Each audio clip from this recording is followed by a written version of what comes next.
Good morning all, and welcome to this Scrutiny overview and subject overview and Scrutiny Committee 1 meeting this morning, which, due to government advice to the public to practice social distancing, will be held virtually with committee members and officers accessing the meeting from remote locations.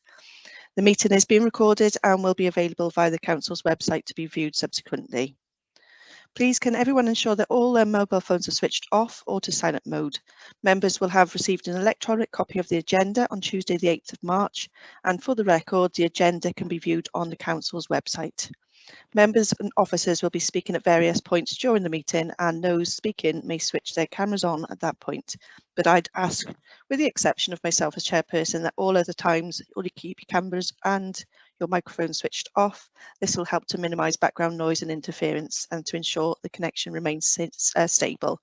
Please don't use your microphone until I invite you to do so.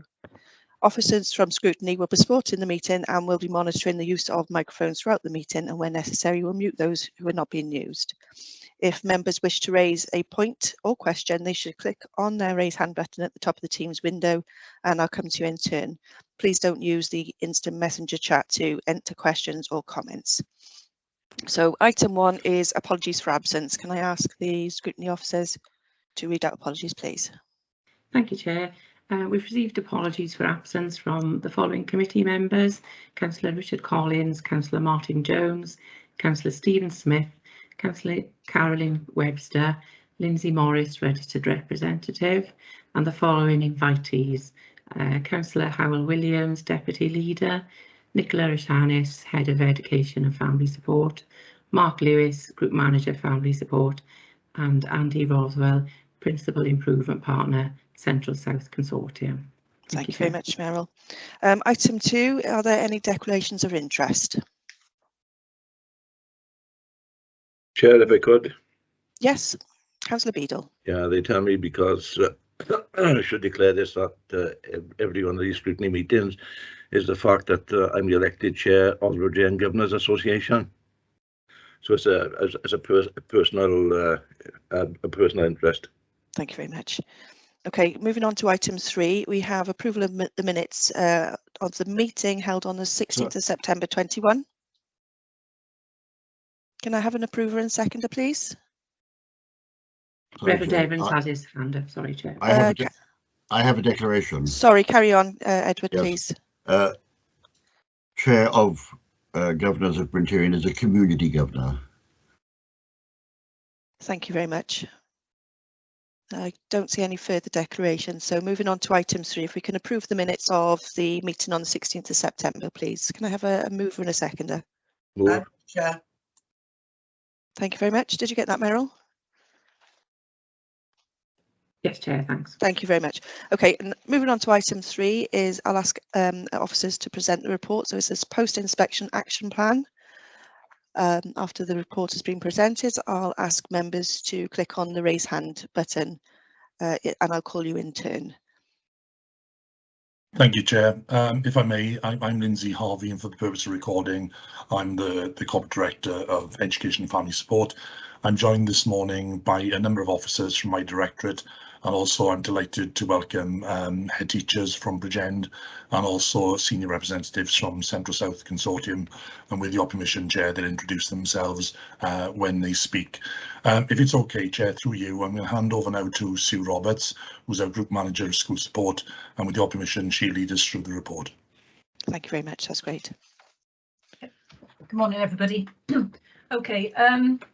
On the report, then, you can see that the purpose is all about providing the updates in terms of the local government education services post-inspection action plan and kind of where we are with that. Obviously, it's a long report, so I'm thinking perhaps I'll kind of summarise the kind of key points, if that's okay.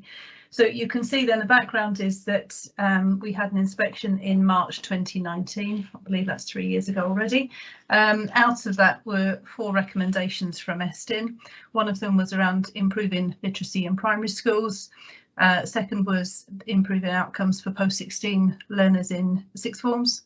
Thirdly, increasing the pace of improvement in schools causing concern, and fourthly then to strengthen the role of the Welsh Education Strategic Plan Forum then. to ensure timely progress and deliver the WESP, which is the Welsh in Education Strategic Plan. There were also a number of additional areas for improvement related to each of the different categories, excuse me, related to outcomes, education services and leadership and management. Currently then we have produced a post-inspection action plan to address the recommendations as any school would do after an inspection, and we continue to monitor that via a number of different groups within our organisation. So we have the Performance and Financial Monitoring Board, who make recommendations to the School Improvement Group, where decisions are made and passed on to Scrutiny, and obviously we've got the Scrutiny Committee yourselves, including head teachers, to kind of hold us to account.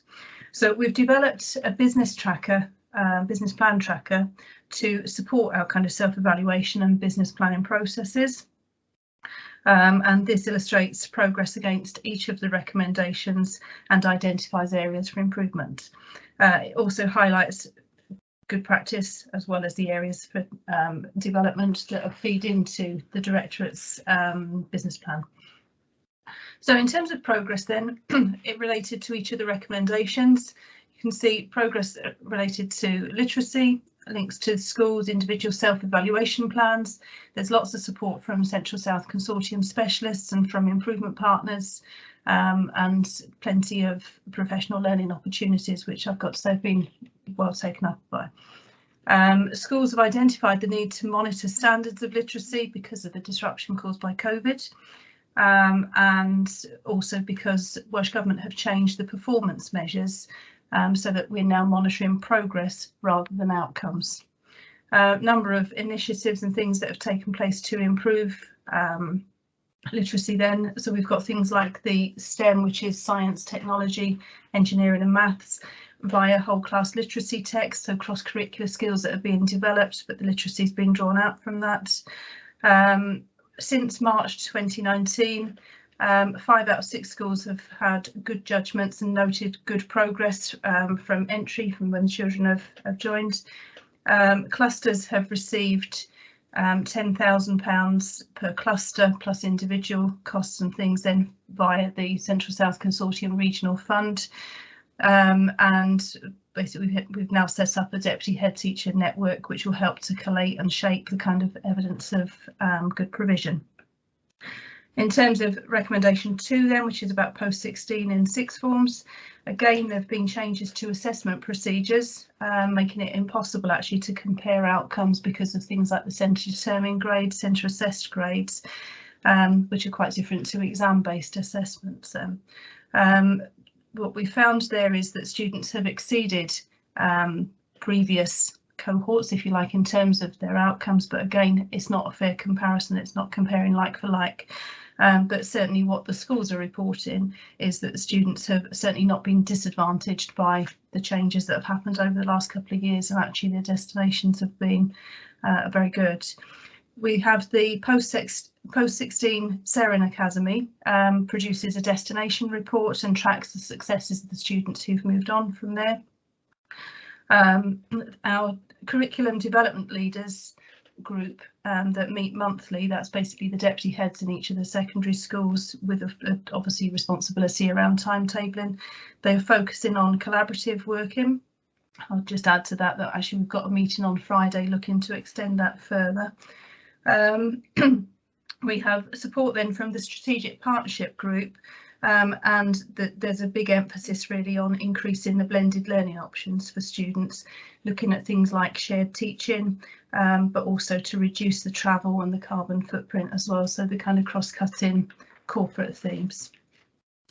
All post-16 learners received laptops, and that certainly has increased the flexible working and has bridged the gap really caused by COVID, and there's been positive kind of learner voice in response to that.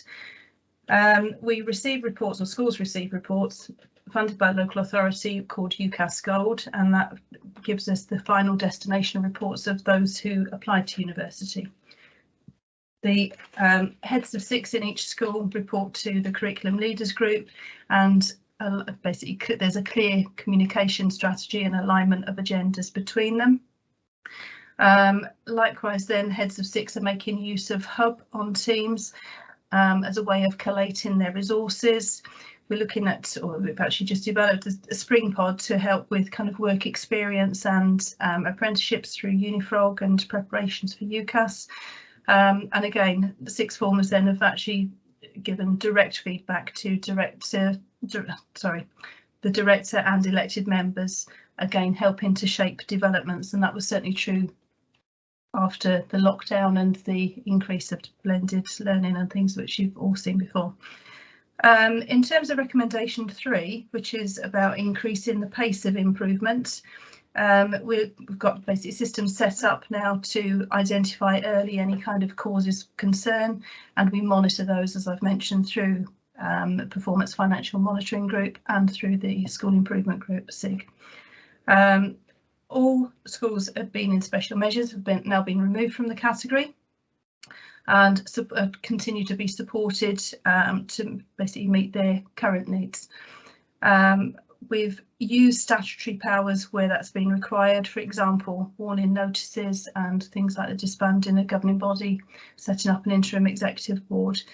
We've brokered leadership support, so where perhaps a head teacher from one school has gone in to support another school where they've been in more difficulties until those issues have been resolved, and that's been very successful. There's also been learner support assistance through things like inclusion to help schools in special measures. There's been things like capital investment, again, for example, setting up an infant observation class. So all designed to feed into school improvement and to help those schools who have been struggling. Recommendation 4 then is around the Welsh Education Strategic Plan. Number of subgroups that have been established.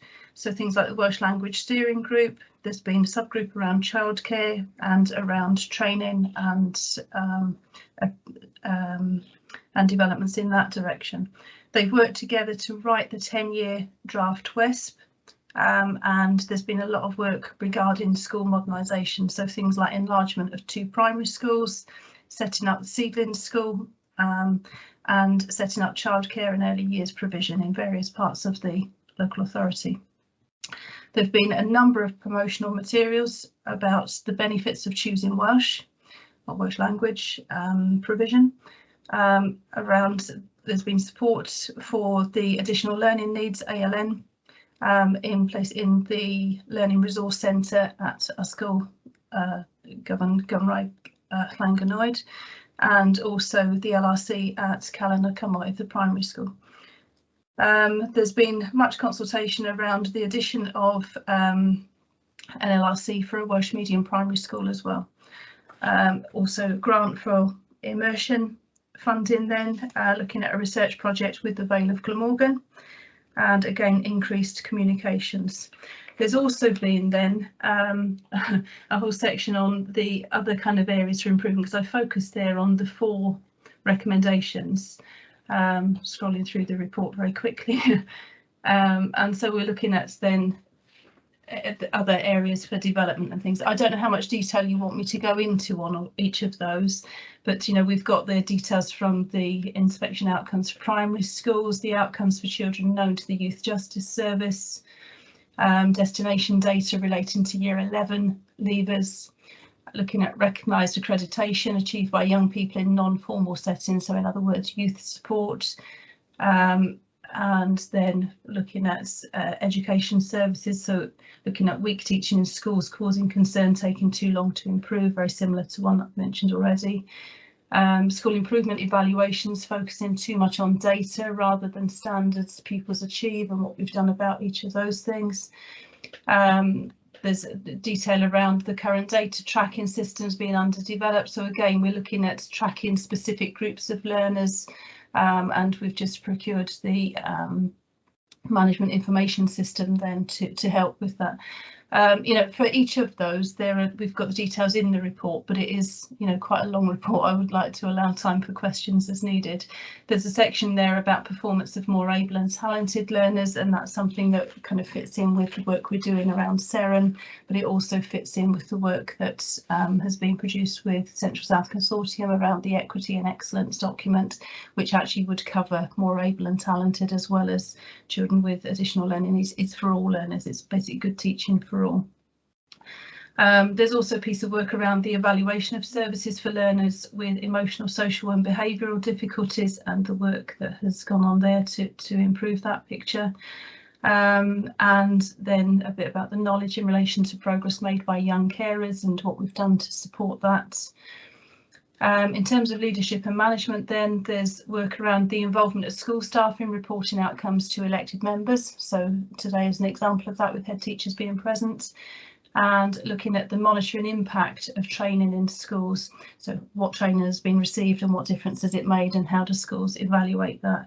I think, you know, one of the key things there perhaps is that there has been a shift in the last few years really around bringing kind of school improvements to schools. So it's being done by schools through their self-evaluation processes, and I think we're going to see more and more of that with the changes to accountability measures. That's a real whistle-stop tour through quite a long report, so any questions on that are welcome. Thank you very much, Susan. That's great. Yeah, we've got a few questions that came up from the pre-meeting. I'm sure there'll be more as well. So that we're going to take it in sections from the R1 to R4 and then follow on from the bits at the end of the report. So can Councillor Tim Thomas, please? Thanks very much. I wasn't expecting to go first then. There's nobody else in yet. Oh, right, okay, I'm hoping you don't pinch anyone else's question. There we are. I'll put my camera on as well. Thank you for the report. Let me take my hand down as well. Thank you for the report. I'm quite interested in a number of areas of the report. Susan, you probably remember my involvement in the WESP, even slightly before being elected, actually. And I just wondered if you could give me a little update on the WESP. I'm quite pleased to hear that there is some, unless I've misunderstood this, some promotional work on the benefits of a bilingual, well, a Welsh medium education. I wonder if you could update me on that, because in my experience, talking to some parents, there are some myths that act as barriers to parents in allowing their children to engage in Welsh medium education. On my cul-de-sac itself, there's a year 6 pupil that's leaving Welsh medium education because their parents are concerned that they're could be no longer able to support their child in their homework, because obviously the homework's getting more and more difficult as the ages go up, you know, obviously it's in Welsh only, isn't it? At the start of the term, at the start of the year, it's bilingual, I seem to remember, with my own children. So I'm wondering, firstly, what promotional work have you done on the benefits of Welsh medium education? The second question is support for parents to support their children as the complexity of work increases over the years. The third question is really an update on a little bit of intelligence I picked up, that a lot of parents are sending their children to Meithrin, and it's viewed as a good start point in their children's education, but they subsequently quite often leave Welsh medium education and go into English education, because I think there's concerns again about support on offer. So I'm just wondering, there's one thing I asked for is research into why a lot of parents are doing this. I just wondered if you've got any thoughts on that, and if there has been any research into this, why parents discontinuing after the Meithrin phase. Sorry, lots of questions, 3 in total. Thank you, Councillor Thomas. Lindsay, nothing seemed to have overlapped from the group pre-meeting, so if you could just answer them, that would be great. Thanks, Chair. Thanks, Councillor Thomas. They're really important questions, so thank you. I know Sue will be perfectly capable of answering these questions, but one of the things I've done today is I've invited all the lead officers in. Now, Michelle Hatcher is our lead officer on the WESP. So through you, Chair, it might be helpful if Michelle can give an update, if that's okay.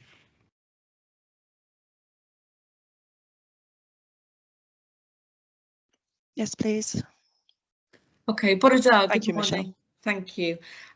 Yes, we've worked on the Welsh 10-year strategic plan, so that's obviously gone out to consultation and it's currently with Welsh Government. So looking at the specific questions, promotion. So particularly with the early years, we've worked on the promotion kind of pamphlet and booklet, gleaned lots of advice and consultation with that.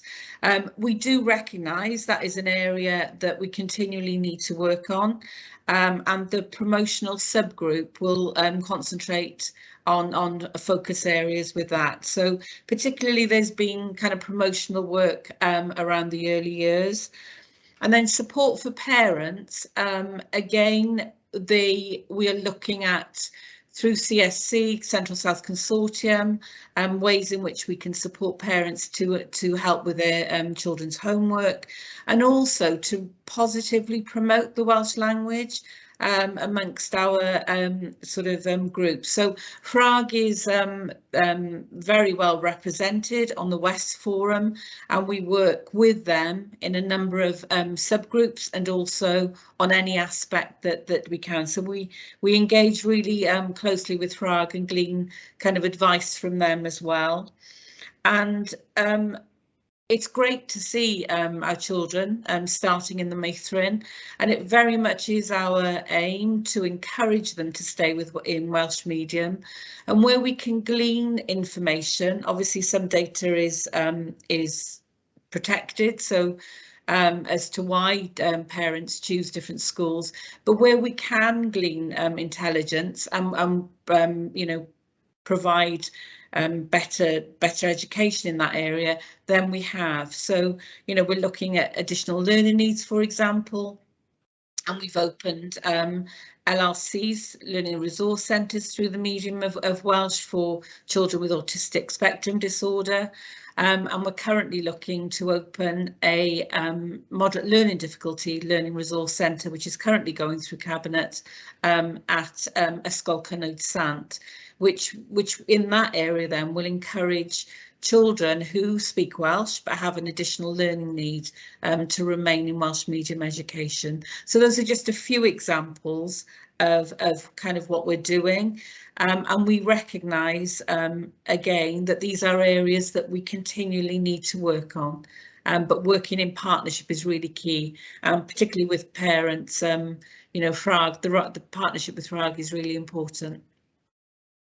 Thank you, Michelle. I wonder at this stage, could I possibly bring in Rhiannon Dixon? If you don't mind, could you possibly tell us how this has worked for you, and whether there's an example of how parents have actually been helped with homework from your point of view? Yeah, we are provided with a lot of information that we can. Sorry, I should have introduced myself first. I'm Rhiannon Dixon. I'm the head at Ysgol y Ferch wrth Ger. We have been provided with various documents with information that we can give to parents, and the local authority now has put a booklet together that has a lot of information contained in it. So I do feel we are moving in the right direction, certainly with regards of supporting parents. Do you feel like we're actually seeing a physical improvement? It's very difficult to tell at the moment. It is very difficult to tell, and we have had unprecedented times, which has caused a lot of uncertainty for parents anyway. So I think it's going to take a little while before we see the fruit of the developments coming through. Okay, thank you. Oops, I just muted myself. So Councillor Tim Thomas, did you want to come back on that? Councillor Gareth Howells, I'll bring you in shortly. I know you've got the first question on the agenda. So Councillor Tim Thomas, do you want to come back on that? Just come back and thanks for the response. Nice to see you again, Rhiannon, as well. Because we've worked together on the WESP, of course. Well, we've attended those meetings in the past. I'm just wondering, obviously as members we'll discuss recommendations, but my recommendation, of a good recommendation, would be if members could see some of this promotional material that we've given to parents. I think that would be quite useful, and maybe we could possibly make comments on the suitability of it and any recommendations on improving it. I'm just interested as well. I gave the example, I know it's anecdotal evidence, but I gave the example of the nice family on my cul-de-sac where they were quite enthusiastic about the Welsh language. They've taken a very difficult decision to take their child out of Welsh medium education in year 6. So that child has now got is fluent in the Welsh language, but they've done that because of the difficulties in supporting them in their homework as the works get more and more complex. I gave the example of my children where at the start the homework is bilingual to support parents. I'm just wondering, Rhiannon, is that, you know, as I said, this is anecdotal evidence. Is that really a one-off, or is that something that you've experienced in your school, or Michelle, is that something you could help me with as well? Is this a common problem, or is it very small numbers of parents taking this decision? It tends to be, from my experience, very small numbers. That's good. Yeah, I would agree with that. And, you know, again, it's where we've got intelligence to understand why the reasons, then obviously, you know, we look carefully into that. So we wouldn't want that to happen, but obviously parents have a choice and it's parental choice. But, you know, Councillor Thomas, supporting parents is absolutely vital to ensure it doesn't matter whether they come from a Welsh speaking home or an English speaking home. We really do need to support parents in supporting their children through the medium of Welsh education. Thank you. Can I just stop you there, Michelle, because we're going to ask more about the support for parents with sorry, that's okay, no problem at all if you want to continue, but we're just concentrating on the Welsh language at the moment. So that's okay, that's fine. That's great, thank you very much. Councillor Gareth Howells, please. Is it on the back of Tim Thomas's question, or are we moving on to the inspection? Yeah, Councillor I Howells, just please. come back and all that, but it pawb, and perhaps I should declare an interest as someone who went to the first Welsh secondary or comprehensive school, Reed Felin, and went through school all the way through. So I fully understand the point that Councillor Tim Thomas has made, although I think that the question I want to ask was because when I was in school, there were no Welsh textbooks for a lot of the subjects.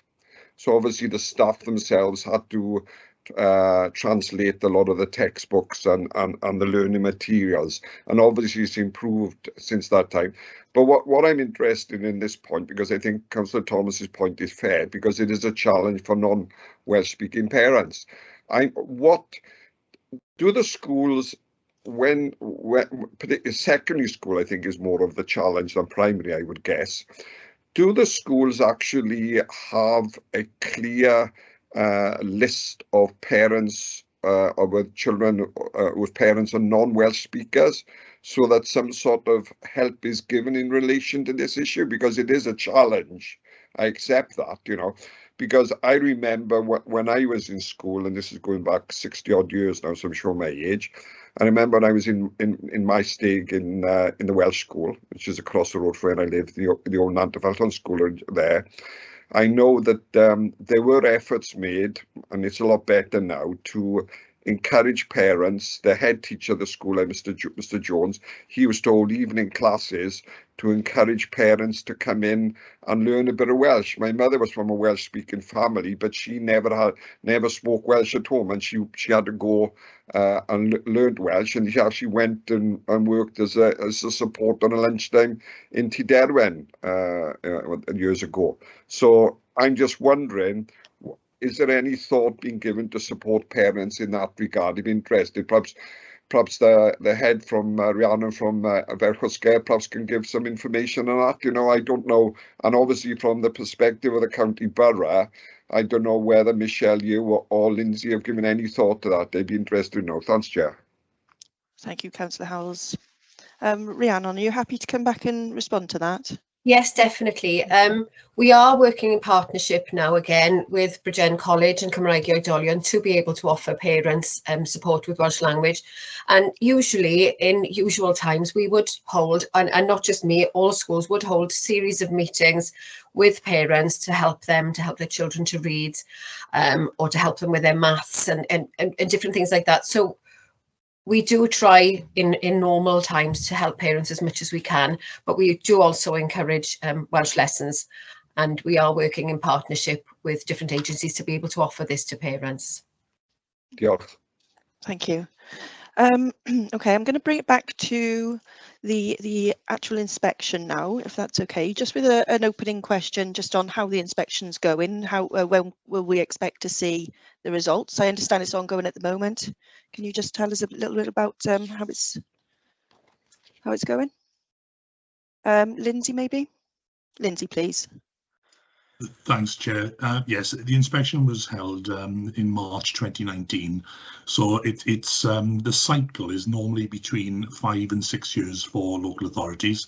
Obviously, it's varied slightly over the last 2 years for obvious reasons. At present, I believe the Estyn are looking at 1 to 2 inspections per term. Following each inspection, there are 2 outcomes. Either a local authority is deemed as being of concern or not concern.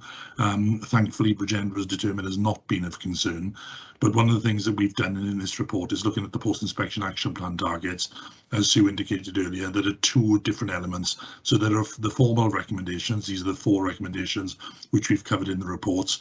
But what we've done as well, just to give a richer evidence base really to members, we've looked at all the areas of development that were identified within the Estyn report, and we've identified them, as we call them, sub-recommendations. So really not just focusing on the key ticket items, we've looked at everything in the report and analysed it forensically and identified anything that's needed for improvement. Now, one of the things that I think might be helpful at this stage, Chair, but just to queue up my colleague Clara, who's the Managing Director of Central South, just to give members more assurance really through scrutiny, Clara, through you, might be able to provide an update on how we've used our work, all the recommendations that we've had to work with, and now there's a very clear golden thread through the work of the local authority and how it's been supported and monitored by Central South Consortium. So through you, Chair, whether or not it'd be helpful for members just to hear that. Yes, please. Yeah, Clara, is that okay? Yeah, thank you. Good morning, everyone. I'm Clara Seary, Managing Director at Central South Consortium. And just to kind of carry on from what Lindsay said, this work, the outcomes of your inspection report obviously fed into the post-inspection action plan, which then linked into the delivery plans of all of the teams within the Education Directorate. But that also feeds into the business plans within Central South. So our work takes into account the areas that the local authority is focusing on, and that is a golden thread through the work that we're doing. And I think it's reassuring people that everybody within Central South is working on the same agenda. So it isn't an add-on to the work that we're doing, it is at the core of the work that we're doing and the supports that we're providing to schools. So all of our staff would be aware of those priorities, and they will feature as that thread going through our business plan. Within the next couple of weeks, our next phase of business plan will be out for consultation, and hopefully you will see it very clearly there. Thank you very much. Okay, we'll move on to recommendation 1, or sorry, R1. Which is raising the standards of literacy in primary schools, and first of all bring in Councillor Gareth Howells, please. Thanks, Chair. Again, I'd just be interested in knowing the steps you're doing. You know, one of the points that came up in the pre-meeting was a lot of people have noticed the poor quality of written English, punctuation, grammar, etc. And I know the Welsh Government has changed the curriculum to focus more on these areas, but I'd be interested to know from colleagues what has been the reaction to teaching staff about this move, because I know there was a move some years ago I know when I was in school, there was a move away from teaching grammar and punctuation, etc. But now, and it's now coming back into fashion. And the other point I wanted to come in on this is, what has been the effect of texting on the quality of written English? Because obviously that must be a challenge for schools and teachers. Thanks, Chair. Lindsay, please. Thanks, Chair. Thanks, Councillor Howells. I'll start the response off if that's okay, Chair. And I know there'll be a few people who want to speak. Notably, I know Andrew Williams from Central South would be happy to come in to talk about some of the work that Central South are doing to support this area. And I know Sue will then talk about some of the work they've done with schools and with the strategic leads that we've seconded in their work with schools. But if I could set the context, Chair, I think literacy is obviously a key element. It's a gateway to the curriculum. And over the last 4 years, we've had 3 strategic priorities in Bridgend. They've been continuous because we believe they're that important. The 3 strategic priorities for education have been safety, which is made up of 2 strands, that's health and safety and safeguarding. The second is well-being, and that's learner and adult in school well-being. And the final one is literacy. So clearly literacy has been considered as being, a very important element of everything we do. And a lot of the work that we've done, and which has been evidenced in the report, has been focused not just on this recommendation, but the wider input of literacy, communication and language.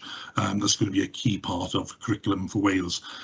So with your permission, Chair, I think the 3 people I think would be of benefit to call in here. First would be Andrew Williams, then would be Sue Roberts, and hopefully then, because we've got 2 head teachers with us this morning, whether Kat John can come in from a primary perspective and give some of the work of the Primary Federation on this. So through you, Chair, perhaps Andrew Williams first. Yeah, thank you, Lindsay. Can I just before you speak, Andrew, may I bring in Councillor, sorry, it was Pam Davis. You had concerns about, and we just want to make this point before the responses come through, about the digital things that the kids are doing and how much of a Sorry, it was Councillor Cheryl Green. It's all digital reading and then the electronic devices. Do you want to bring your point in before this question's answered? Yes, thank you, Chair. Particularly regards to Ukraine and the... Yes, I mean, obviously, we have to be mindful of what's happening in Europe at the moment and the possibility of a cyber attack.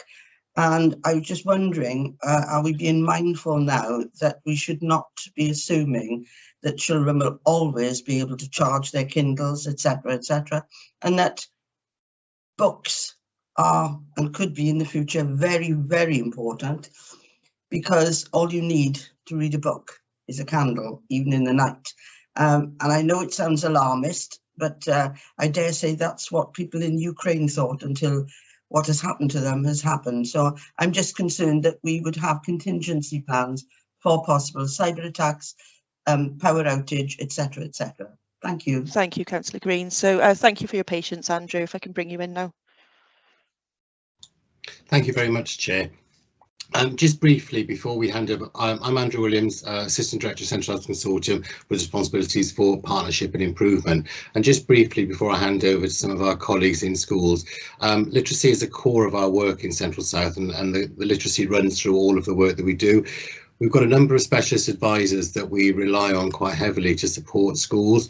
And one of our approach to schools is looking at exactly where schools are in their journeys to support their learners around literacy, and we target where those needs actually are. So we've got a range of bespoke approaches that we use, whether that be a school-to-school approach, whether we put our advisors in to support schools, and we've got a range of professional learning programs as well. So literacy, we attack literacy from a range of angles and approaches, and similarly clusters are working together on literacy. So there's bespoke approaches, there's professional learning, there's also school-to-school work, but also we're very aware that clusters are working together to support literacy and to support learners within that literacy as well. We've run a number of bespoke programmes in Bridgend, and I know a number of our colleagues in schools will be able to talk about those bespoke programmes. So whether I could hand over to some of our school-based colleagues at this point to talk around those.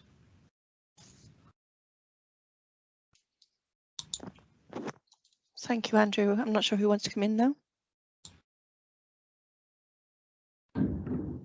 Lindsay, whilst we're waiting, who've we got? Catherine, please. Good morning, everyone. I'm Catherine John. I'm the chair of the Federation and also head teacher here at Brackett Primary School. So in terms of sort of literacy support, as Andrew and Lindsay have said, you know, lots of support on offer from Central South colleagues, lots of it bespoke, attendance at sort of network meetings, something that many schools in Bridgend have been part of, because literacy is key and integral and is on every school development plan in Bridgend and probably across Wales, to be honest. Certainly in light of the pandemic, there's been significant delays in oracy. Oracy is one of the key things that we're working on across Bridgend schools, and things like the Voice 21 project, which is looking at high quality oracy with parents, with staff. That is something that's been, you know, really welcomed and is having a significant impact. Unfortunately, lots of schools are finding, children have come into school, particularly in nursery, with very, very poor speech and communication difficulties, lots of barriers to learning. And in terms of picking up on the points that were made earlier in relation to spelling and grammar, we have to get the oracy right before the children can actually write anything. They need to be able to speak about it. So lots of programmes in place, things like Welcome, Language Links, which are supported by Bridgend, but also by Central South as well. Cluster working is a strength, I think, in Bridgend. Lots of clusters work extremely well together, and that support very shared common objectives on their school development plans. Also school improvement groups, another strong feature where schools from outside of Bridgend work together and share ideas from different authorities.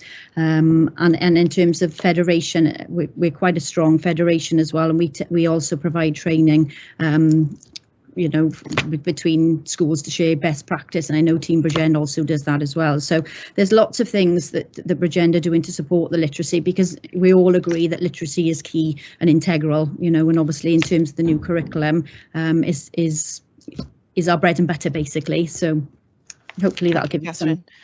Are you actually seeing a decline in literacy because of things like texted and people not using, the members were mentioning in the pre-meeting about not using punctuation anymore, using short sentences and just grammar being particularly bad? Yes, I think we are. You know, unfortunately, our children communicate. You know, social media is the bane of some of our lives. You know, you've got TikTok. You know, TikTok, Facebook, you name it. The children are on it, and the children are getting younger and younger. So yes, you do see the shortened text. It is having an impact, and it is unfortunately the way that a lot of our children communicate. And it's about, you know, looking at how we can sort of tap into that and support the children. And it's not just the children, it's parents and staff as well. Unfortunately, yeah. Thank you, Catherine. Does anybody else want to come in on that? Lindsay, can I perhaps bring you in on the digital issue, please? Thanks, Chair. I was just going to come in to respond to Councillor Green's point. I don't think it's alarmist at all, Councillor Green. I think you're absolutely a pivotal point you've raised. Interestingly, if we reflect on about 2 years ago, I think it was around about March the 21st, 2020, business resilience and continuity came into sharp focus around that time. And one of the things that we have learned over the last 2 years is to have robust business continuity plans in place. And the point you've raised there is an important one. We need to make sure that there are different opportunities for learners to use, whether it be physically or virtually, as we've seen at many times over the last 2 years. So all the schools over the last 24 months have really developed business continuity plans. What happens, for example, if learners are not in school? And one of the things that we've certainly seen over the last couple of months, really, when we reflect on Storm Eunice, we saw that learners and teaching and learning could be mobilised very quickly at a moment's notice because schools have these plans in place. And I think the point you've raised there around the hybrid learning model using technology and more traditional methods such as books, I think is really important as well, because I think all schools have really adopted and embraced that hybrid model going forward. So absolutely, Councillor Green, I think it's a very fair question, and certainly business resilience is very much in our thinking. Thank you, Lindsay. Councillor Charles Smith, did you want to come in on that section? Yes, please. I'd like to come in to support what Lindsay has just said, and also I wanted to come in to support what Cheryl Councillor Cheryl Green said earlier. I do agree 100% with what she says about the importance of books. I've been a chief examiner in the English system, well, I should say the UK system, so I have had to respond as a chief examiner to instructions from various Secretaries of State for Education to do with what they conceive of as being literacy, which very often is a very narrow view, and it consists of grammar, spelling and punctuation and nothing else. So, for example, there was a time when in A-level exams we had to reserve 5 out of the 100 marks for what they call SPAG, spelling, punctuation and grammar. My opinion is that that's precisely not the way to do it. The way to improve literacy is to encourage reading, and as long as children are reading stuff that's literate, then that's going to rub off on them. The worst thing you could possibly do is to put a sentence up on the blackboard and invite students to pass it or decline it or whatever the phrase was. Michael Gove is another aficionado of that approach, and again I think it's exactly the wrong approach. What we need to do with our youngsters is to instill a love of reading. Just as another bit of anecdotal evidence, I've got a grandson who's on the autistic spectrum. I know he can read, I know he can count. As far as I know, nobody knows whether he can write, but we think it's probably because he just doesn't feel like. But if you give him a keyboard, he can write and he can type faster than anybody. I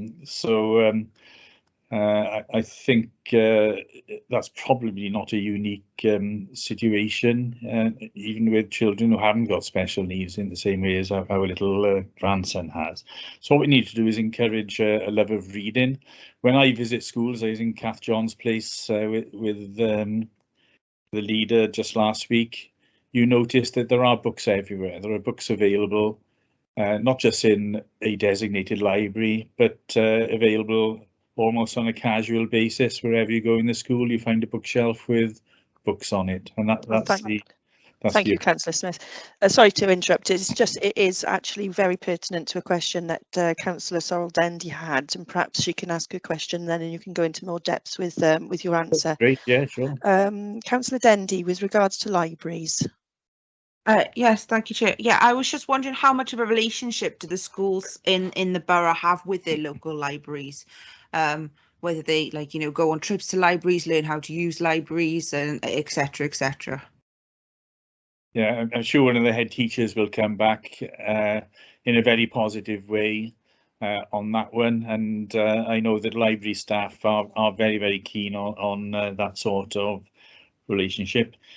If I can just give you one more little anecdote, when I was teaching final year students at the university level, we had a circular one year, and going about 10 years back now, advising us there was a grant available for final year students who were struggling with their grammar and spelling because they never had nursery education.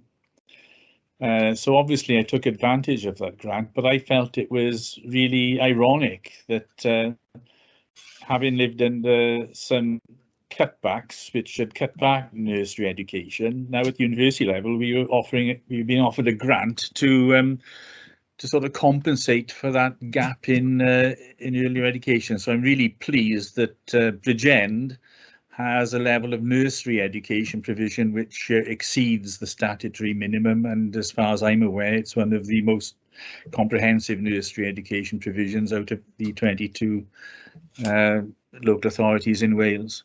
Thank you, Councillor Smith. Can I bring in? I'll bring you in on the order of my screen. So Rhiannon and then Catherine, please. I just wanted to say that yes, we have got a very good relationship with the libraries. They do a tremendous job. They come out to school on a regular basis, and they will provide training if we want to. So yeah, a very good working relationship. Thank you very much. Yes, I'd just like to echo what Rhiannon just said with regards to the relationship.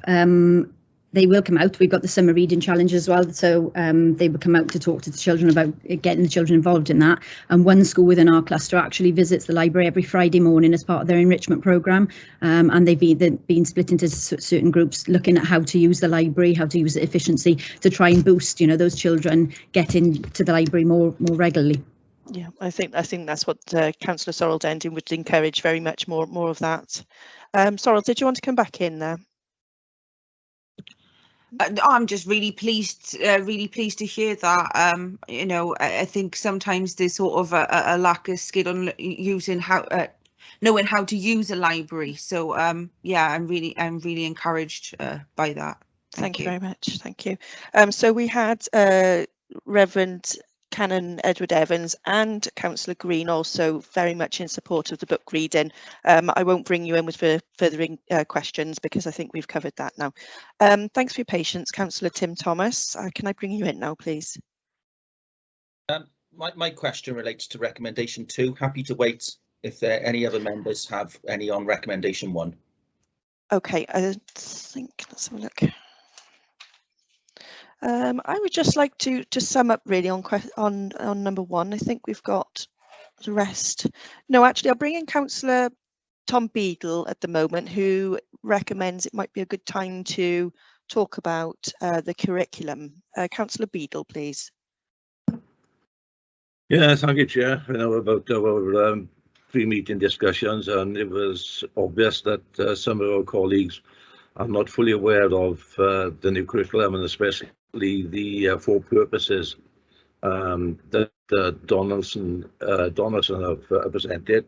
But one of the main issues for me, I think, is in Port 16, is because we haven't had any examinations over the last 2 years, we find ourselves. Is the background noise too much for Chair? No, it's fine. Councillor Beadle, carry on. Yeah, thank you.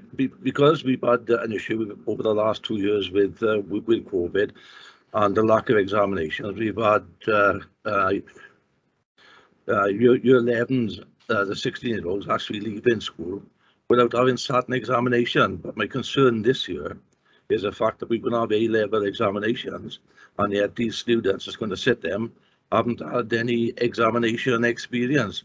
So that was one of the main issues that I brought up, but also the fact that the new curriculum, I know as a leading school in the borough, that might stay comprehensive. We agreed in our governing body meeting to actually start the new curriculum in September of this year, but obviously there's issues that the school needs to work through as regards to the transition between curriculums. So I just wonder if the director or one of his senior staff can firm up on that, because I'm a strong advocate for the new curriculum and the purposes, and especially digital literacy, but also concerned about our Port 16 group. So I'd like the director on that, please. Thank you. Thank you, Councillor Beadle. Lindsay, please. Thank you, Chair, and I'm sure Sue will come in shortly on this. But just first of all, just to thank Councillor Beadle, because I know he's absolutely right.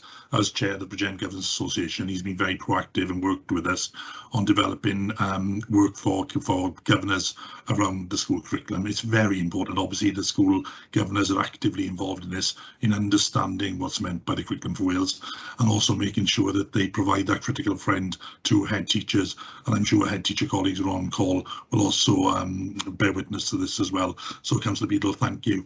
I think that as far as the 4 purposes are concerned, one of the key elements for me is really making sure that our pupils are ambitious and capable. That's certainly related to one of the 4 purposes, and as part of that we need to make sure that they are geared up for the challenges that life will throw to them, whether or not it's further training, employment or education. And clearly what's happened over the last 2 years has been challenging. It's been challenging for learners, it's been challenging for schools, schools, to be challenging for families.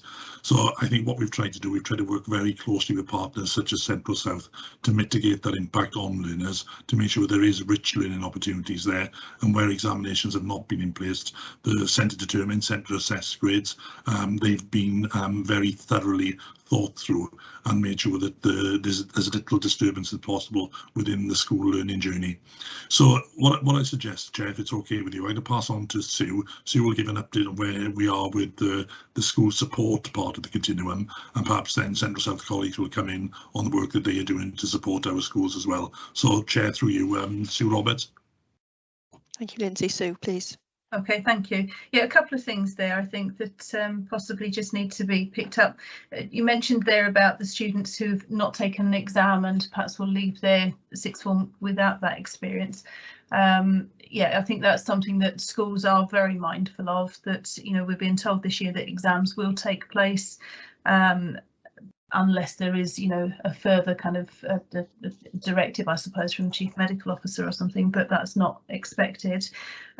Schools are doing as much as they possibly can to support learners with the whole kind of exam experience. They're being encouraged to conduct mock exams.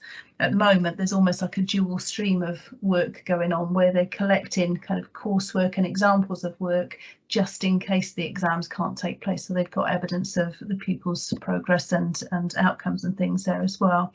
But there's a lot of wellbeing support going into back up the learners themselves so that they are as prepared as they possibly can be in a changing circumstance. There's also work going on from Qualifications Wales where they're looking at finding almost a midpoint between outcomes from 2019, the last exam session, and 2021. And what they're looking at there is there'll be some manipulation of the outcomes then, I think, so that students will fall somewhere between the outcomes from last year and the last exam session. And certainly then there's work going on from Qualifications Wales and Welsh Government where there'll be some support and kind of top tips and things coming from Qualifications Wales to support both the learners and actually their parents as well. So there's a campaign, I think it's going to be called I want to say Level Up, but I think it's changed. It's a different one to that. I'm sorry, I can't remember the detail of it. I'll have to come back to that one if I can. But to offer that support. The other part that you mentioned there was about the schools adopting the new curriculum. That's something that schools have been asked, secondary schools I should say, secondary schools, PRUs and EOTAS provision have been asked to sign a declaration of adoption of the new curriculum from September 2022. If that's what they wish to do. In other words, they have the option to opt into it. If they don't opt in, by default, they carry on with the existing curriculum until September 2023, at which point it will be rolled out to Year 7 and Year 8. So in other words, they'll catch up the following year. Schools have got to respond to that by the 8th of April. So at the moment, you know, I'm aware of one school that's saying that at this point they're not going to opt in, they're going to continue with what they're doing already, and then they'll pick up the new curriculum from September 2023. But at the moment, I've not had the responses from the other schools around that. I think that's probably all I need to add. Yeah, there. thank you, Sue. Councillor Beadle, are you happy with that? Would you like to hear from Central South Consortium as well? Yeah, I would appreciate the comments of Central South, but also about the support for teaching staff with the transition between the curriculums. Okay, Clara or Andrew, would you like to come in? I'll make a start on that. The document that's guiding the work of schools and the support that we're providing is the Journey to Rollout, which is the Welsh Government's kind of plan to get us to September 2022. So there is support for individual schools and clusters, and we've been doing some work around curriculum design, and a number of schools right across Bridgend and the region were involved in that project, and that material will be shared with the rest of the schools over the coming weeks. I think what we've got to remember, as Sue said, secondary schools can decide whether they're implementing from September 22 or September 23. But whichever year they implement, this is the beginning of a journey. So it's not about expecting schools to have a perfect curriculum from September 22 or 23. but it's looking at what's happening in that curriculum. Does it meet the needs of the children? Is it covering the mandatory elements of the curriculum? So there will continue to be, and there are areas of learning experience network meetings where schools can come together and share that information and discuss the curriculum planning that they're doing. And I think a lot of the support for the curriculum has been around leaders developing their vision for the curriculum, what's unique about the provision in their school and what's needed. But now the vast majority of schools are looking at, well, what are we going to teach part of it? And I think that becomes a bit more challenging because people are realizing it's a significant piece of work. But there is a real enthusiasm for teachers to take hold of that curriculum and to work to develop a curriculum that genuinely meets the needs of children and young people in our schools. So that support will carry on. Those network meetings are carrying on. The improvement partners are focusing on how prepared schools are for the curriculum in their visits this term and are discussing that with schools.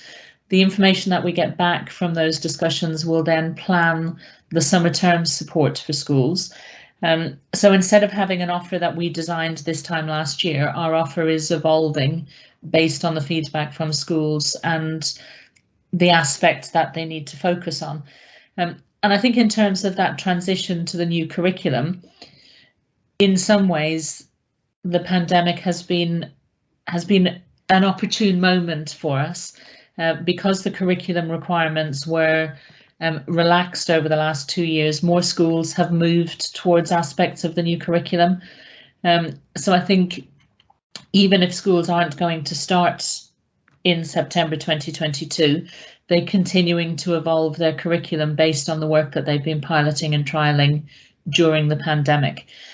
There is still a lot to do, and we'll still be here to support schools and sharing that good practice across the local authority and the region. So giving schools the opportunity to continue to learn from one another. Thanks, Clara. Can I just ask whilst you're on that subject, how is it affecting with the new curriculum and also the changes for schools to start self-evaluating? Do you foresee difficulties there with the regulatory steps changing as well at the same time? I think schools have always done a self-evaluation, so this isn't something that's new to any of our schools. Schools are very reflective of their practice. I think where the challenges are is the system-wide understanding of that evaluation. So our improvement partners have been working with schools this year around their self-evaluation and helping schools to be able to articulate the progress that's been made towards those priorities. And over the next coming cycles of this, so over the next couple of years, we'll carry on working with schools to be able to articulate that and to show the progress that their children are learning, and to make sure that as a middle tier, including Eston, that we're working together on a common understanding of what progress is. Because I think we use these words all of the time, but we all mean something very slightly different when we're talking about progress and we're talking about standards and we're talking about achievement. And the work has begun to have that common understanding, but I think we still need to work on that, because what we don't want to do is have schools have very difficult times going into inspections because they can't articulate the progress that their children are making. Thank you, Clara. Forgive me, I'm going slightly off of the list at the moment, but I just want to delve into that just very quickly on one more issue. Can you reassure members that the self-evaluation is comparative across Wales? How are we doing that? As regional consortia, during the pandemic, we worked on some kind of principles of what we expect from all of our schools. So we're working in similar ways across Wales.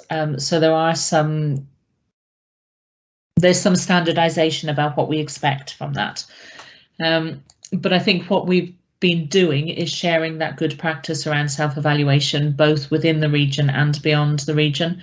But it's still an area that we need to carry on working towards. Okay, thank you. That's probably for another scrutiny session, sorry. Councillor Smith, did you want to come in, please? Thank you. Yes, I think Clara is absolutely right that there aren't many pluses that come out of COVID, but it did give us an opportunity to relax a bit in some ways and to contemplate and to plan ahead. And to go back to Councillor Beadle's point about the importance of exam experience, I know I'm not alone in saying this. I think I can speak for the vast majority of the 22 cabinet members who meet regularly under the WLGA banner. And I know that Lindsay talks to secondary head teachers. And I think there is a consensus there that we do need to learn lessons from the assessment experience over COVID. 2 summers ago, we had a dreadful experience because, in my mind, we were too closely aligned to the mindset of the London government and Sir Gavin Williamson's views of how exams should operate. Luckily, the Welsh government did a handbrake turn and kicked out that algorithm before it could do too much permanent damage. But I think we have learned that we need to reappraise the role of high stakes end of course cliff edge exams and think more about continuous assessment for learning as opposed to assessment of learning, and show much more respect to teacher assessed grades and continuous assessment. And if we do that in Wales, it'll be very consistent with the philosophy of the new curriculum, which I think is a really big deal. And as time goes on, it'll become more and more apparent how the education system in Wales benefits from this particular legacy of Kirsty Williams. And there will come a point, because it's a rolling programme of introduction and transition, there will come a point when the whole system of GCSEs and A-levels will need to be looked at again.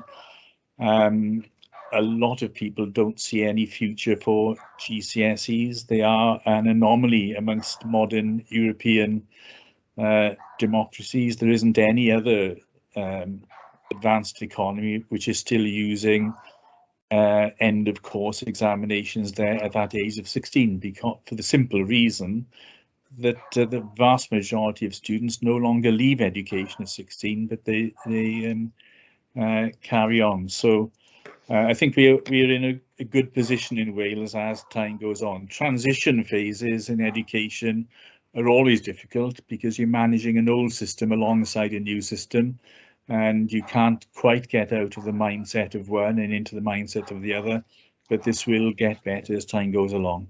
Thanks, Councillor Smith. I appreciate your political view there. I do look forward to when we can actually scrutinise the results of the differences, which is some way down the road yet. Councillor Tim Thomas, oh sorry, Councillor Dendy, can I just ask, is it on this subject, please? It's on R1. Can I bring you in first, please, then, before we move in on to R2? Thank you, Chair. Just 2 questions, really. Sort of a broader one, really. What are we doing as an authority to help parents with their children's literacy, numeracy and speech before school age? And my second question is there support and training spotting and addressing dyslexia and dyscalculia? Thank you. Thank you, Councillor Dendy. Lindsay, please. Thanks, Chair. Thanks, Councillor Dendy. I'll answer the first question, and perhaps I can pass on to Michelle then with the inclusion point. Where we're very fortunate at Bridgend is we've got an integrated directorate, so we are obviously education and family support, and a key part of the directorate looks at supporting families and looks at supporting learners, obviously from pre-birth through 0 up to 3. So there's a significant amount of work then to support families, pregnant mothers, and support the continuum of learning from birth right the way through to schools.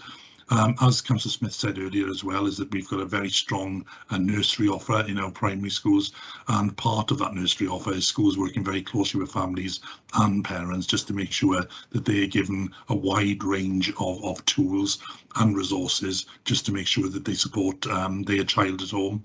I've been very fortunate, having visited many schools.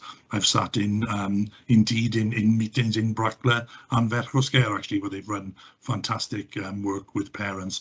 So it's not just sending work home, it's getting parents into school as well, and we see parents doing that and coming in open arms. They very much enjoy working with our schools and working with their children in our schools. So there's a very active offer in place. And again, I think it's probably threefold. So you've got schools who are working very closely with parents. You've got the very strong support from family support, who are working at home and in different areas, such as Flying Start, for example.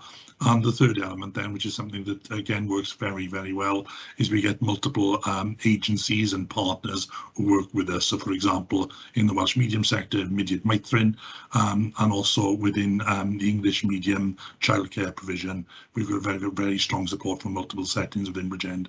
So to answer your question on the first point, Councillor Dendy, yes, strong support for families, and perhaps if Michelle can come in on the second point, Chair. Thank you, Lindsay. Michelle, please. Yes, sure.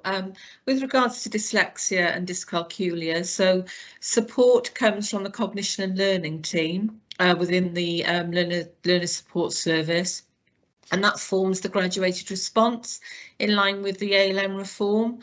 If then a child is deemed to, need a diagnosis for dyslexia, then obviously that's then discussed at a panel. But obviously we would support with a graduated response in the first instance, and at that point of diagnosis the education psychology service would become involved, and equally that team supports schools with any area of dyscalculia, which numbers are very small, I have to say. Thank you, Chair. Are you okay with that, Councillor Dendy, or would you like to come back? No, I'm happy with that, thank you. I was just wondering if we could hear from any of the teachers about whether how they feel about, like, spot and things like dyslexia, and how comfortable they feel in able to refer people towards this sort of service, just to get just a broader idea. Thank you. Okay, thank you. Unfortunately, we don't have any secondary school teachers, but Catherine or Rhiannon, would you like to say something on that? Yeah, if I could come in here, my situation is different to English medium schools, because 98% of our pupils come in from English medium homes, and they come in then to school where they are immersed in the Welsh language. So it can be difficult to establish where we are looking at specific problems such as dyslexia, or where we're just looking at language acquisition. So it is more complex in the Welsh medium here. But we do work with the local authority. We often have guidance from inclusion about how to make referrals and when that's suitable to make sure that we are supporting children. Thank you, Rhiannon. Thank you, Councillor Dendy, for that question. Rhiannon, can I ask, are you seeing a long-term detriment on those children affected who were in Welsh school and haven't been diagnosed, or is it picked up quite soon after, once they've settled into the Welsh language? It's picked up as soon as we can establish that it is a specific problem. And again, with inclusion, things are improving for us moving forward, with the LRCs opening, as well as the support that we have within the school. So I don't think it's such a detriment, because quite often learning Welsh, because it's a phonetic language, can help those children. Thank you. Michelle, just for members, perhaps in the future you could give us the data on the differences between English medium and Welsh medium, just to see if there's an obvious, step in an obvious delay because of that, and if there's anything we can do about it, if that's okay. Yeah, sure. I'm very aware that Councillor Tim Thomas has been waiting for some time. Councillor Beadle, is it on this section or something else? Well, it is. It's relating to the inclusion service, and I just wondered. Well, I wanted to ask Michelle how she managed to recruit and retain staff within the inclusion service. The reason I asked this is that very recently that we employed LSOs in the secondary school, and of course that unfortunate for the young people that were in the school that they came from the inclusion service. So I just wondered about the support for these pupils that were receiving services via the inclusion service when the staff have got ambitions to go further up into learning support assistance officers, or possibly head into the realms of teaching, so that I couldn't help but feel for the young people that the inclusion service was supporting when we was actually promoting two of their staff, so that it's the recruitment. I wondered if that was an issue, but also about the relationship with new staff to the pupils that inclusion service is supporting. Thank you. Shall I come in, Chair? Yes, please, Michelle. Thank you. Hi, Councillor Beadle.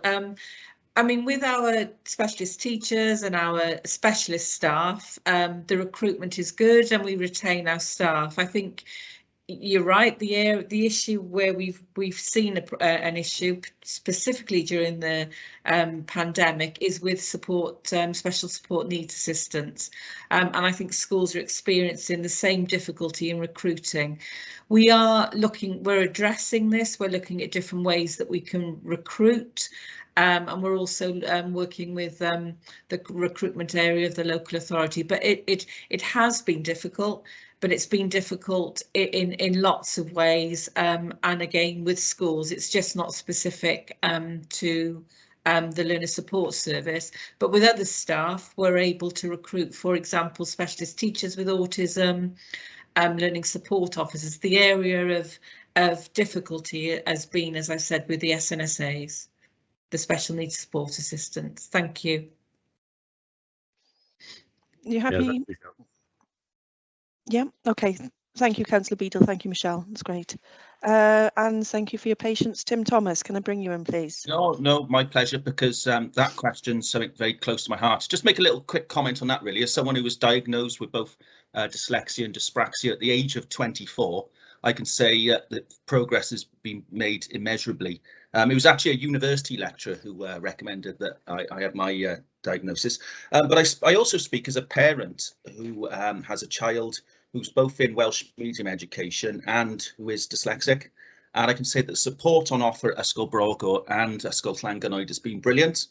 Rhiannon is spot on about the phonetics of the Welsh language. The only thing I would add in is that sometimes my daughter's English has a slight Welsh pronunciation, if you know what I mean.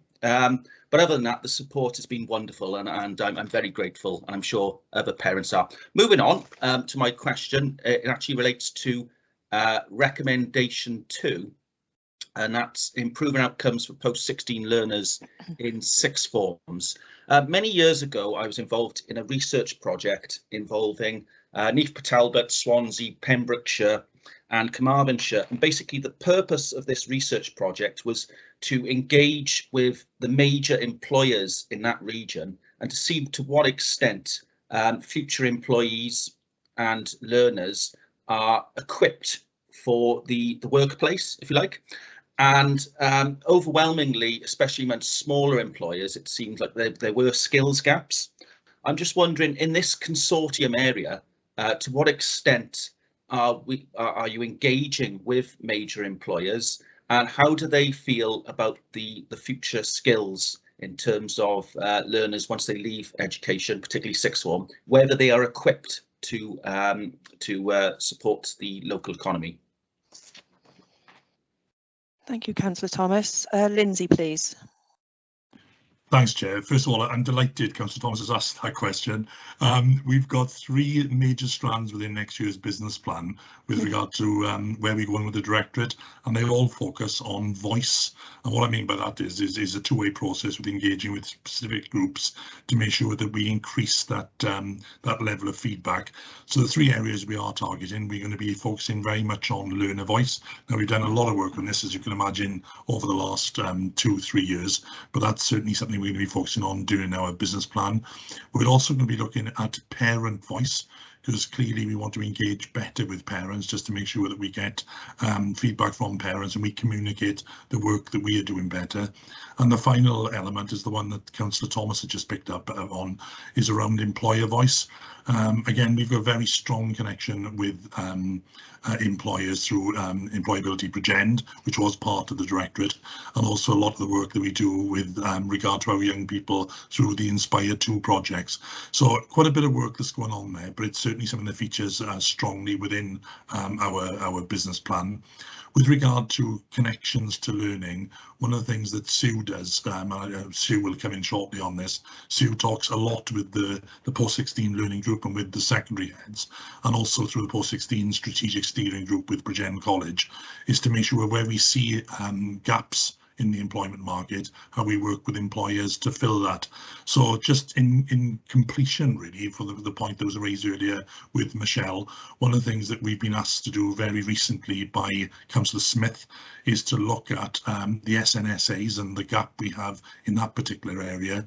And we've been asked by Councillor Smith and Councillor Gebby to work with local training providers, work with employers to make sure where they've got people there who are interested in filling these positions, we open up creative pathways for those to come into these key roles to support schools. So a very important question, Councillor Thomas, and please be sure that is a key feature within our business plan. And I don't know, Sue, if I've missed anything there. No, I think that's fair, actually. I think you've referenced there the curriculum leaders group. You know, whenever there's a proposal for something on the new curriculum, we always reference back to labour market intelligence to see where perhaps there are gaps and what the kind of things that you need to be, what skills you need to be developing. That's not to say that we're developing students who can automatically just fit into a particular industry. It's very much around transferable skills, but it's also developing those links then with industry as well. In the last meeting, we'd actually invited a colleague from Employability Bridgend to come along and talk to the group. It happened to be on the day of the storms, and so we weren't able to get the connection that we needed with her, but that's on a future agenda. And so that's something that's very much kind of in the minds of the curriculum leaders around what they can do to develop those links further to make sure the curriculum is absolutely appropriate. The other thing that I think Lindsay has just mentioned there as well is the kind of creative ways of trying to address some of the issues. So, you know, reference there the special needs support assistants. We're looking into the potential to develop perhaps a kind of apprenticeship route with one of our schools offering placements to LSAs or SNSAs as they may become. And, you know, that certainly has worked well for the school in question over the years in terms of attracting people into the profession and things as well. So it kind of does join it all up together, I suppose, really. But thank you, Sue. Yeah. Councillor Tim Thomas, are you happy? Yeah, that's all good. Yeah, Thanks. great. Okay, thank you very much. Councillor Beadle, sorry, go on. Sorry, one thing I got to say, I do unfortunately have to leave though at 11 o'clock, but thank you ever so much for the. No problem at all. Councillor Beadle, you've still got your hand raised. Oh, it's disappeared. There we go. Did you want to speak? No, I just wanted to inform you that I couldn't lower it. I had a problem with my. Oh, right. Okay, no problem. No problem at all. OK, so we're still on R2 at the moment. We had one further question. I think I'll bring my question in now with Lindsay, if that's OK. You just said something about the learner voice, and I'm wondering with particularly the hybrid approach to teaching. I know we've been discussing this for quite some time. Can you give us the actual year that this is going to affect students, and have we started asking those students that are first going to be affected? Thanks, Chair. Yes, it's already started. Interestingly, what we did over the pandemic, especially during lockdown, one of the pivotal moments, and certainly head teachers who are on the line at the moment will recall this. We invited in a post-16 student from Bryntig School who, off his own initiative, conducted a survey across Wales from his peers, and he came in and presented to us. Now that was one of the certainly the key moments for me, I thought it was an excellent presentation and demonstrated, you know, a real insight and maturity into what was going on, and certainly some of the challenges the young people were facing. Now, in addition to that, there are a number of areas that we do this well at the moment. We've got pupil participation teams that work with school councils and also with Bridgend Youth Council. So clearly there is a mechanism there at the moment, but we feel as a directorate, one of the areas of improvement is we wanted to make sure this is better. We want to engage better with school councils. We want to engage better with young people and involve them more in the democratic process. So this is a key element for the business plan going forward. But just to reassure members, this is not a new thing. It's something we are doing. We just want to do it better. Yeah, so what age would they be now, Lindsay, when they're first, so are we talking 14, 13, 14-year-olds, 15-year-olds? So with the school councils for next year's business plan, this will be all learners. This will be representatives in primary schools as well. So all the way down. It's obviously we want to engage all people in decisions that affect them. Great. Okay, thank you very much. Councillor Cheryl Green, please. Thank you, Chair. Yes, my question is with regard to the recommendation to improve outcomes for post-16 learners in sixth forms. And that's a very general statement, which would suggest that this is needed right across Bridgend. My question is now, I think that probably some areas need greater help, more resources than others, and I'm not interested in establishing where these areas are. I just want to be reassured that this is a targeted resource, not a carte blanche right across the board, irrespective of whether there are problems or not. So I realise the importance of the shortage of resources that we have. Thank you. Lindsay, please. Thank you. Thanks, Chair. Thanks, Councillor Green. Yes, happy to provide that assurance. Central South will testify to this as well. We target specifically with schools. Certain schools will have areas of development that other schools may not have. There are certain common themes that run across all schools. I referred to them earlier in the corporate or the strategic objectives with regard to safeguarding, well-being and literacy. I think it's fair to say, as Kath said earlier, most schools will have these within their improvement plans, but all schools will have specifics that we target very closely, and that's done particularly through Sue's team with school support and with the secondees, and also through the improvement partners from Central South. So yes, happy to give that assurance, Councillor Green. Thank you, Lindsay. Councillor Green's not coming back in there. May I ask? Thank you, Chair. That's fine. Thank you. I thought that was the case, but I wanted to hear it. That's great, thank you. Lindsay, I'm being a little bit pessimistic here, and it's with regards to the Curriculum Development Leaders Group, and obviously making sure there's a wide range of subjects out there in the county across our post-16 education. Are you fearful that there's going to be a situation where certain schools are trying to grab onto the more popular subjects to make sure the future is secured? Is that very pessimistic of me? Thanks, Chair. I suppose I can see where the question's coming from. One of the things that we do very, very well in Bridgend, and this is not a local authority thing, so I can say this without fear of being partial. We've got Kath John, who's with us today, who's the head of the Primary Federation, who does a very good job in working with all clusters and all head teachers and making sure there's a common theme, a common agreement and agenda across all schools. Now, that's very much the case in our secondary sectors as well.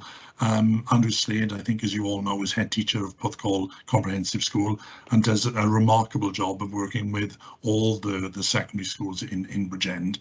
And a key theme of all the work that they do, and certainly what Sue does with regard to secondary education, is very much looking at a common Bridgend offer. We coined the term Team Bridgend 4 or 5 years ago, certainly paid massive dividends over the last 2 years with the pandemic. But certainly one thing that we do particularly well, and this has been commented on by the regulator, by Estyn, and Central South will again confirm this, is that there's very much a feeling of teamwork, and when there's something on offer, it's shared across all schools. Now in the report, Sue refers to things like Springpad and Frog, I think it's called, Sue, with the online learning offer, and this is looking at commonality across all our post-16 settings, and of course including partners like Bridgend College in it as well. So very much a collaborative effort. Would that be fair to say, Sue? Yeah, absolutely fair. I think the collaborative work is key. I mentioned earlier today that we've got a meeting planned on Friday this week, an extended meeting actually, to start to look at what options the learners have requested. So they've had a kind of free choice in school, and how we can best accommodate that so that they're able to access as many of the options as they possibly can. And certainly rather than there being any kind of grab, I think is perhaps the word that you used. Apologies, a very awful word.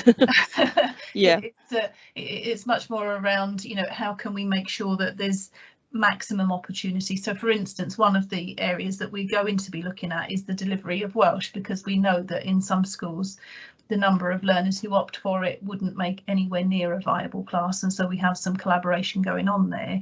Now we have got the subject offered via collaboration already, but what we're looking at is, well, whether that could be offered in another option block as well, so that if a learner has got a clash that they've opted for Welsh and maybe they've taken history or something, they land up in the same option block, that is there a way that we can put that in another option block being delivered elsewhere? And so they're the kinds of things that we're looking at on Friday. So we've got a list of subjects that we're looking at to begin with.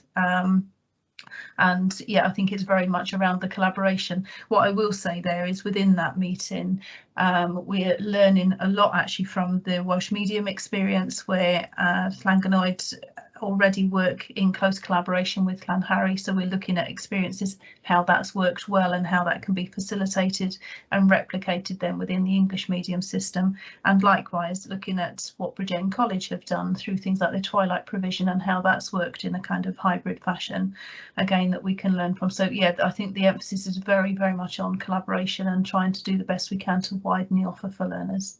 Thank you, Sue. That's very reassuring. What's the timescale of this? When will members be allowed to see the first sort of draft lists that are coming out and of this subject? I can't give an answer for that at the moment, because these things tend to happen quite quickly. I think, you know, we're looking at the option choices and things have only just come in from learners from schools, and so that's what's going to give us the picture perhaps then on Friday as to where we are and what we can possibly facilitate. But the idea would be that we get as many of those things out ready for September. Prior to the curriculum, yeah? Yes. Right, yeah. OK, thank you very much. Councillor Dendy, please. Thank you, Chair. It's sort of on this line, really. I was lucky enough to be beneficial of when I was doing my sixth form. I got to go to Porthcawl School to study the drama because it wasn't available in my school. So this collaborative working and, you know, these options I think are fantastic, and it's great to see that this is being progressed further. We talk about this as sort of post-16. A thing that I did come across, though, was when I was trying to choose my GCSEs, for example, I was the only person in my year group who wanted to take French, so therefore I couldn't take it. So is there a possibility these like sort of these options be available, especially if it's something like a language, you can't really pick that up as just an A-level subject later, you need to have done a GCSE before. So there's a look of doing collaborative working when it comes to GCSE offers, as well as your sort of post-16 offers as well. Thank you. Sue, do you want to come in there? Yeah, if I can. I think that one, to be honest, is more difficult because there's much less flexibility on the timetable. And so obviously where we've got learners travelling from one site to another, that just wouldn't be manageable, I think, at Key Stage 4, year 10, 11. I mean, it may be something that we can look at with the blended learning options. At the moment, we're looking very much at post-16 and potentially shared teaching from one centre to another, so they all kind of keep a bit of a hold and an interest on the subjects. Certainly languages is something that is offered there. That may be something that in time, once that establishes, we can look at whether there is a way of doing some of those things online as well, through subjects. But no, at the moment that's not a choice, unfortunately, for learners who are very much set on taking a particular subject that perhaps isn't offered in their own school, their option then would be to look at whether or not they need to change school as they start their GCSE career. That doesn't happen very often because there is a commonality between the curriculum in each of the schools, but obviously there are occasions where perhaps, you know, subjects where it's in very small number just wouldn't be a viable class within a school. Thank you, Sue. Can I bring Lindsay, please? Thanks, Chair. Just one very quick point from me. Another thing we've done over the last year, and again, this is just to answer Councillor Dendy's question, we've provided an individual Chromebook device through the Welsh Government Hub grant to all post-16 learners in Bridgend, just to ensure there is equality of opportunity for all learners. And also, in addition to that, if we have any learner that has a real issue in connecting at home, we still receive requests from schools with regard to MiFi devices or portable internet devices, just to make sure there are no digitally excluded learners in Bridgend. But I think the key thing for us is, as far as post-16 is concerned, we do have every single learner has access to an individual Chromebook device. And again, that's something that we see as a very positive step in addressing this recommendation. Thank you, Lindsay. Do you think in the future then we can look at, as Sue just very briefly mentioned, offering these subjects via the blended learning? I know Sue's just mentioned that. Is that something that's on the programme to talk about in the future? Thanks, Chair. Interestingly, we've got some local authorities who are looking at this at the moment. We had one specialist who came in from Ceredigion County Council to address all of our head teachers, probably about a year ago now. Dr. Langan looked at the work that they'd be doing there, where they look at a complete digital offer at post-16. I think it's fair to say that their experiences in many subjects and many elements of subjects can be delivered purely online. But going back to Councillor Green's earlier point, I think there is an element that's welcomed with regard to some subjects being obviously more in person, and again, I think that more hybrid approach is something we'd probably look at going forward. But again, going back to Councillor Green's point, you know, where we are very lucky with the connectivity that we've established through the Welsh Government Hub grant, and with the work that we've ongoing with schools in providing additional kit to teachers and learners, we're far more geared up now to provide these learning opportunities should they present themselves in the future. Thank you, Lindsay. Okay, unless there's anything else, Councillor Dendy. No, Councillor Beadle, please.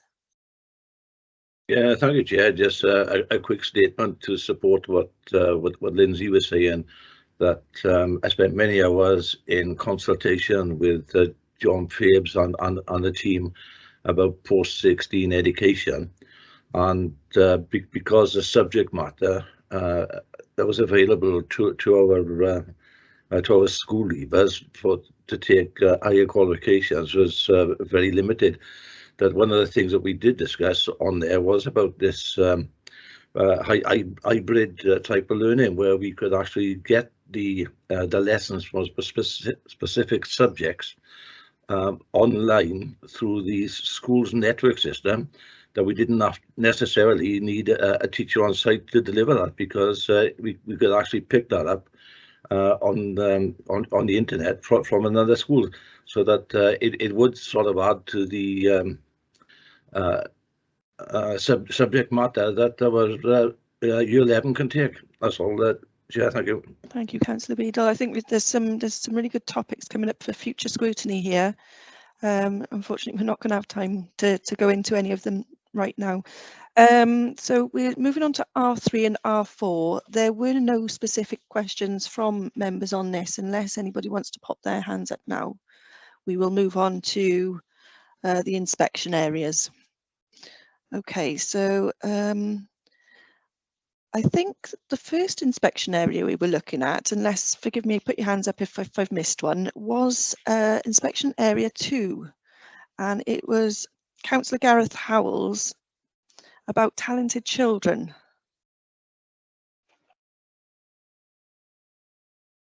Councillor Howells, are you there?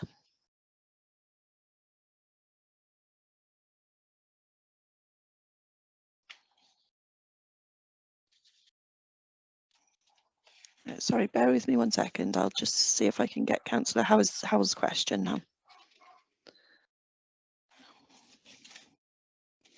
Okay, we no further hands up.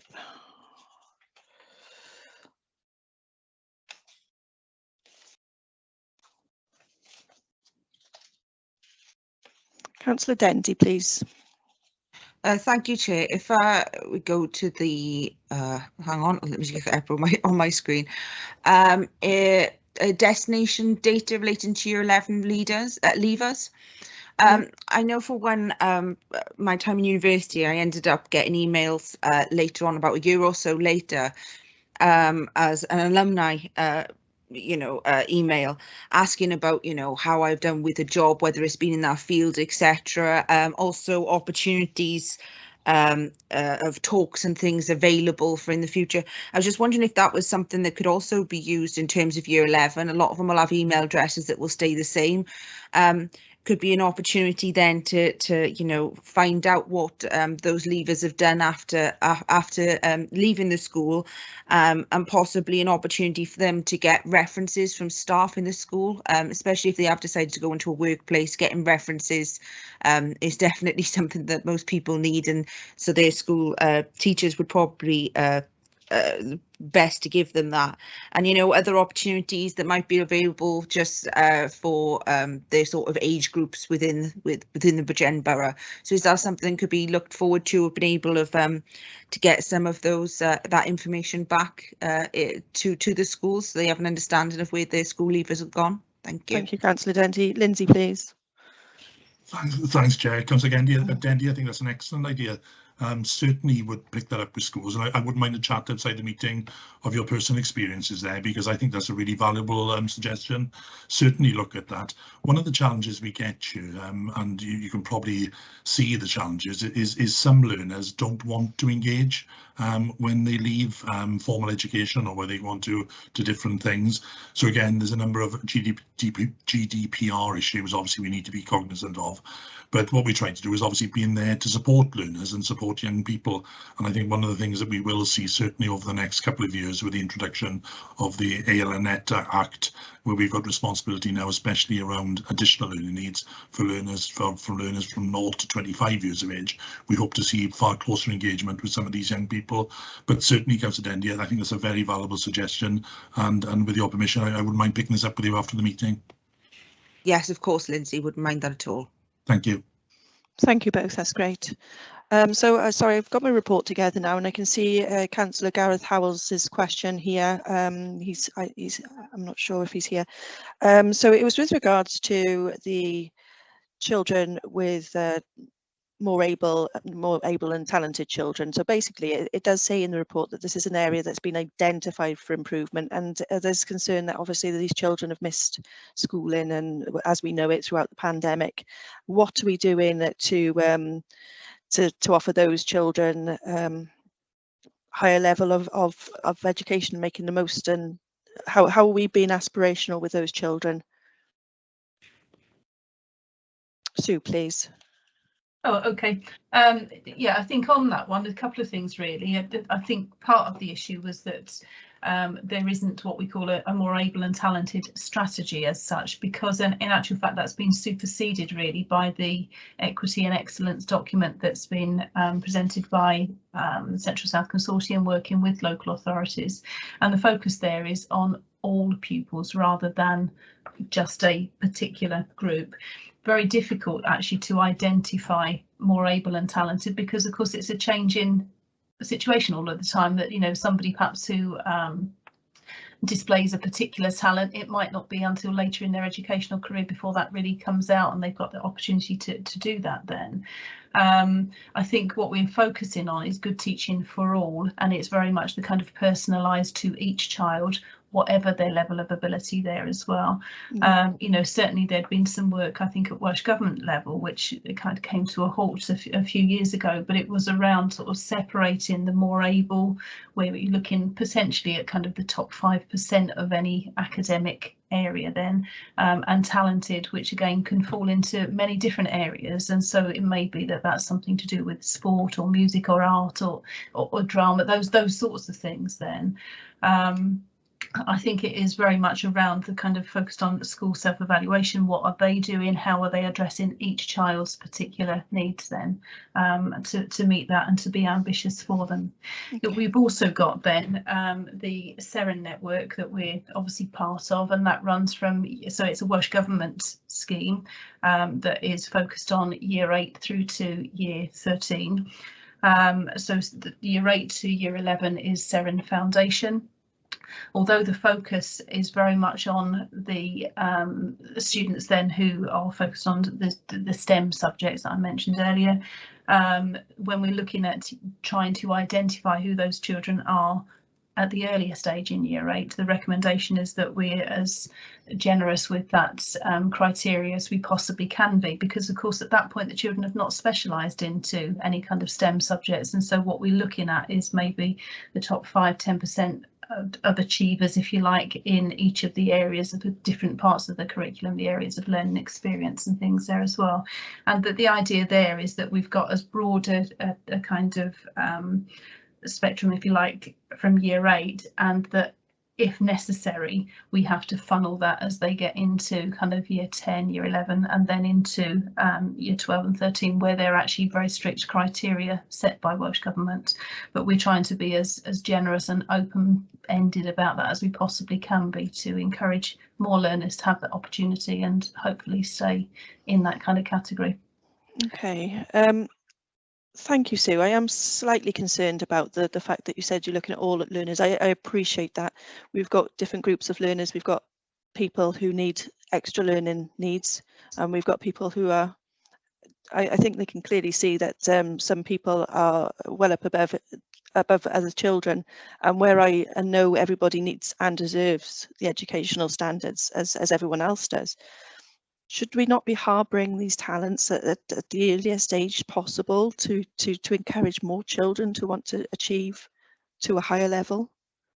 Yeah, I think we should, and actually I think what that does is looking at all children to find out what are their talents. I mean, certainly from my own personal experience, what I wanted for my own children when they were in school was very much for the school to know them and to know what interests and excites them, because that's actually going to be what motivates them to do well, and certainly they have both done very well. But I think, you know, we have to look at those numbers, or those children, I should say, not numbers, those children as individuals then, so that we can actually see what are they, because they're all going to have different abilities and different talents. And so, you know, you might have a child then who's not identified as being more able because they're not falling within the top 5–10%, but actually they may have a very specific talent that they are exceptionally good at, and that may be the bit that kind of leads them into developing self-confidence and things there as well. I think that the schools are likely to have more to say on that, I think, because I probably okay, it's a shame we haven't got any secondary schools. Perhaps I'll bring Lindsay in. I'm wondering if the consortium want to say something about this, because it is on the report. It's an area that's been identified for improvement, so I'd like to see some plans in place. Lindsay, please. Thanks, Chair. That was a great segue into what I'm about to say. The issue I was going to raise is the equity and excellence work. The strategy that's been undertaken by Central South Consortium is excellent, and it's been recognised by multiple partners, including secondary heads, who had a presentation a couple of months ago on this. It's an excellent document, and what I'd suggest, Chair, is perhaps if I can circulate this document, and I know colleagues from Central South would be more than happy speaking to Scrutiny in a future meeting about this. Okay, thank you, Lindsay. Does anybody from the consortium want to say anything on this before I close this section? No, and we've got no other councillors that are commenting on that section either. So this is all the questions we had from our pre-meeting. I think everything's been covered. I'd like to thank officers and members of the consortium and the schools for attending the meeting today, and you're welcome to stay, but I doubt you want to, so I'll say goodbye now. Thank you again. Thank you, Chair. Thank you, diolch. Lindsay, did you want to come back in? Yes, please, Chair. Just to thank you. I thought it was a really helpful discussion this morning, and to thank members for some really good debate issues. So again, through you, Chair, thank you, and thank you to members of this Scrutiny Committee. It was a very helpful meeting. Thank you, Lindsay. That's great. Thank you very much. Moving on to item, oh sorry, Meryl, do we do recommendations and then item 5? Sorry, Chair, my mic was off. Yes, that would probably be best because there's only the one before today. Yeah. Okay, so sorry, recommendations and item before item 5, or item 5 and then recommendations? Recommendations now, Chair. Right, so I was going to say, once I do item 5, everyone disappears, don't they? Okay, so do you have a list of recommendations? I think I picked up on a couple. Yeah, there's a lot of questions and answers, and I think some of those will have satisfied members and they won't want to make further recommendations. I think specifically before he left, Councillor Thomas made a recommendation about receiving... There's the promotional material to parents. Yes, yeah, so I would say there's that one. And then further along, there was some discussion about the leveling up or the gearing up or the change of name on the Qualifications Wales, looking at outcomes and a programme there. Perhaps there's some more clarification or information members want to request from that. Yep. Sorry, I didn't pick up on that, Meryl. Can you perhaps draft that one for us? Yes, sorry. This was from, I think, it started with Councillor Beadle's comment on the new curriculum and the principles. Yeah. And then I think Lindsay answered some question on it, and then Sue Roberts was talking about the exams and encouraging the mock exams and collating coursework. And then she was talking about Qualifications Wales, looking at outcomes, and there was a programme that she believed was called Leveling Up, but the name had changed, and whether we could have some more detail of that. Okay, yeah, that's great. I picked up one from Councillor Dendy as well about the library. I think it's a really good example that one school is actually taking its children to libraries. I appreciate that we've had difficulty, but perhaps that's something they could look in the future as a great thing for the schools to do, as far as I can see. Yeah. Are members happy to put that forward as a future recommendation for schools to look at doing that? I got no objections, Meryl, so you're all right with that one? Yeah, Chair's a question of the libraries coming into schools, because I look at I look at the area that my stake schools cover. This, I mean, and it's so diverse, and logistically it's a nightmare, because we've got a central library, and we've got schools down in Llangwynnoed, and we've got schools in the top of Caerau. So it is a question of because the library service is part of the education department, that we ensure that every school gets a visit from a library service. Yeah, I appreciate that. It's not quite the same though. I know the library services, it is much easier, but it's like getting the children excited about going to a library. I mean, I probably come from a biased position, but it used to be a day out for my children. They used to love it. It's not quite the same when a van is pulling up and showing you some books. Sorrel, do you want to come in? Yes, actually, I understand that, you know, it is hard to be able to get into a library service, especially, you know, depending where your school is. But I mean, a suggestion of maybe them coming in, there being a trip quarterly to be able to go, at least then it would be an opportunity, if not them going on a weekly basis, as long as there's an opportunity for the pupils to actually go to visit a library and understand the workings. I don't think it necessarily has to be on a weekly sort of basis. Yeah, I don't think that we should recommend that schools go at any particular time or a timetable, but maybe put it into their agenda for once or twice to introduce the kids who have never been before. I know it's logistically a nightmare. Sorry, Councillor Beadle, as you said, but perhaps we can put a recommendation that schools look at the viability and the what am I trying to say? The viability and maybe how much of an advantage that's going to be. Meryl, could you have a play around with that one? Yeah, maybe share the viability and opportunity for visiting the library. Yeah, just how kids. People. have like engaging with the community sort of aspect as well of, you know, how to interact in different parts of the community, I think is also important. You know, you know, in a library being quiet, how you sort of do that, I think is important sort of social skill for the children as well as just the and actual also how reading. to look at the books as well in the library, isn't there? There's a lot of shelves. Maybe we could just, you know, if you could play around that with that, Meryl, I'd be really appreciated. Okay. Also, I picked up on the fact that it's an advantage to use the Welsh language when you're talking about children with special educational needs. They're talking about phonics. That's not a word. How that helped them to actually. It was Councillor Thomas that was saying about it. Phonetics, I think. Phonetics, wasn't it? yeah. Because the alphabet is phonetic. Is there something there that we can ask the schools to look at, whether or not that's something that could be encouraged if in non-Welsh speaking schools, if it's making a big difference with those with not special education needs? Am I making sense? The committee, you agree with that? Nobody's saying anything. I'm worried. No. Yeah, sorry, Chair. I know that the phonics that you're on about. I mean, the different phonetics. I mean, unfortunately, that there's going to be a difference in those that are using Welsh as a first language to those that are using Welsh as a secondary language.